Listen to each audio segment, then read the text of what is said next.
नज़र मुकम्मल तौर पे यकदम नहीं ख़त्म हुई, आस्ता आस्ता हुई। स्कूल पढ़ते थे 5 क्लास में, तो जब नज़र चली गई सर, किताबों के लफ्ज़ नज़र नहीं आते थे, फिर मैंने मदरसा ज्वाइन किया। सर 2 बच्चे बड़े हैं, जो जैसे 7 साल का बेटा है और 5 साल की बेटी है। बड़ा बेटा 7 साल का है, वो दोनों स्कूल गवर्नमेंट स्कूल में जाते हैं। तो बस यही अर्ज़ है साथियों से, अगर कोई हमारी बात सुन ले, किसी के दिल में रहमत अल्लाह ताला नाज़िल फरमा दें। अस्सलाम वालेकुम नाज़रीन, आप देख रहे हैं हाउ डिफरेंटली एबल के साथ मैं हूं आरजे नूरी। नाज़रीन, आज हमें जिस पर्सनालिटी ने ज्वाइन किया है उनकी दास्तां हम आपके साथ शेयर करेंगे और हम जाते हैं बाबर साहब की जानिब। बाबर साहब ने हमें ज्वाइन किया, मज़ीद गुफ्तगू करते हैं हम बाबर साहब से। जी अस्सलाम वालेकुम। जी वालेकुम सलाम। जी कैसे हैं आप, ठीक हैं? अल्हम्दुलिल्लाह कैसा हैं? बाबर साहब ये बताएं कि आप कहाँ से आए हैं?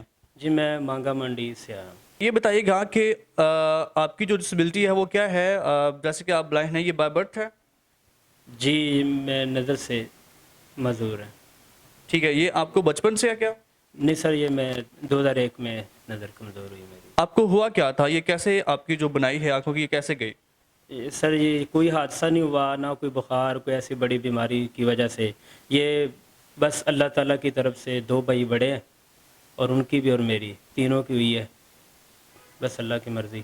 ठीक है, तीनों की एक ही बार हुई है या फिर मुख्तलिफ वक्त में हुई है? मुख्तलिफ वक़्त में हुई है। पहले जो पहला बड़ा भाई है उसकी हुई, उसके 1 साल बाद दूसरे की, उसके 1 साल बाद मेरी।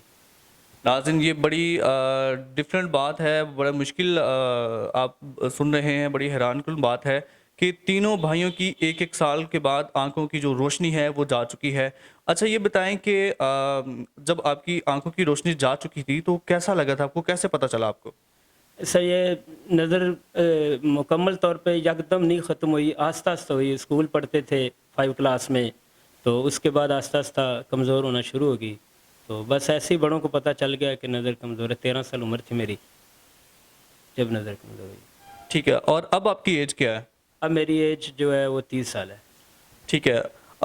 आप उस टाइम स्टडी कर रहे थे, आपने जो नॉर्मल इंसान स्टडी करते हैं आप वैसे स्टडी कर रहे थे, तो उसके बाद आपने स्टडी की है या नहीं की? जी वो जब नज़र चली गई सर, किताबों के लफ्ज़ नज़र नहीं आते थे, फिर मैंने मदरसा ज्वाइन किया। मदरसे में कुरान मजीद पढ़ने के जो है ना इरादा किया, तो अल्लाह ताला की मर्ज़ी थी, मेरी बदनसीबी थी, हिफ़्ज़ नहीं मुकम्मल हुआ। आखिरी 4 पारे मैंने हिफ़्ज़ किए हैं। ठीक है, ये बताइएगा कि आपका मंथली का खर्चा कितना है? सर मैं शादीशुदा हूँ अल्हम्दुलिल्लाह, मेरी शादी है और मैं एक बीवी और उसके बाद 4 बच्चे हैं मेरे। तो सर गाँव में रहता हूँ, वो अपना मकान भी नहीं है मेरा।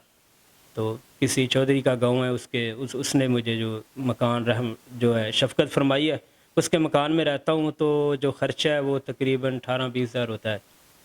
ठीक है, आपकी जो मिसेज़ हैं वो ठीक-ठाक हैं? जी अल्हम्दुलिल्लाह वो सही हैं। और आपके जो बच्चे हैं वो भी अल्हम्दुलिल्लाह ठीक हैं? जी अल्हम्दुलिल्लाह वो भी सही हैं। माशाल्लाह। ये बताएँ कि अभी आप जहाँ पे रहते हैं, यहाँ पे रेंट पे रह रहे हैं या फिर अपना मकान है? वो सर अपना मकान नहीं है, अपनी जगह नहीं है, रेंट पे ही है। ठीक है। आपका जो महीने का खर्चा आपने बताया कि 18 से 20 हज़ार हो जाता है, तो ये बताइएगा कि आपके जो बच्चे हैं वो भी अभी पढ़ रहे हैं या नहीं पढ़ रहे? सर 2 बच्चे बड़े हैं, जो जैसे 7 साल का बेटा है और 5 साल की बेटी है।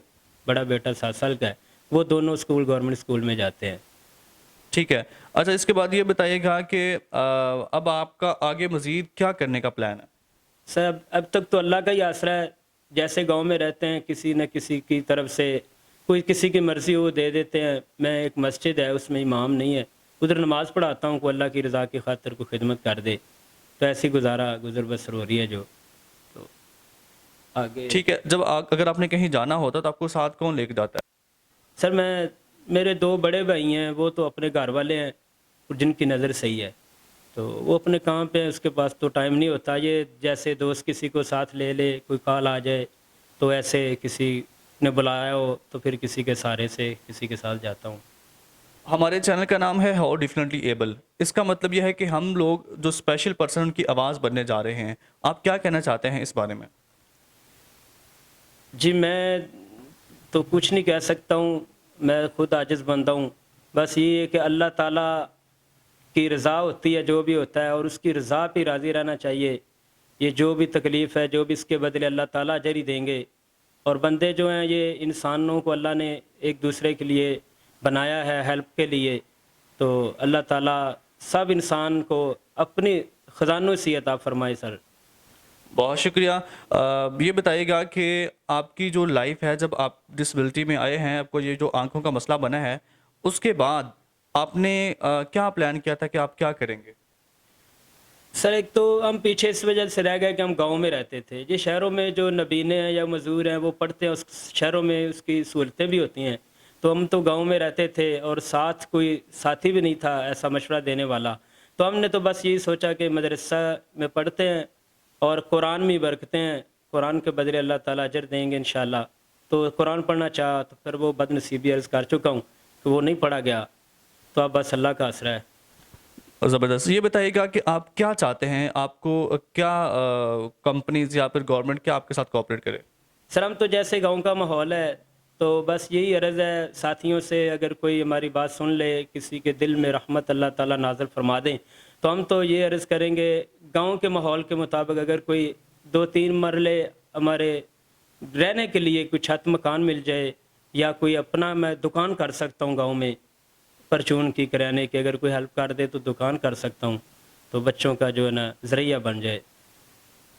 नाज़रीन, इनके 4 बच्चे हैं और इसके अलावा इनकी एक मिसेस भी हैं। इनकी माशाल्लाह 5-6 फैमिली के अफराद बन जाते हैं और इन्होंने अपील की है कि इनको कोई घर ले दे, जैसे कि 2-3 मरले का प्लॉट बना दे, या जिस तरह भी ये चाह रहे हैं। इनकी अपील आप लोगों ने सुन ली ही है।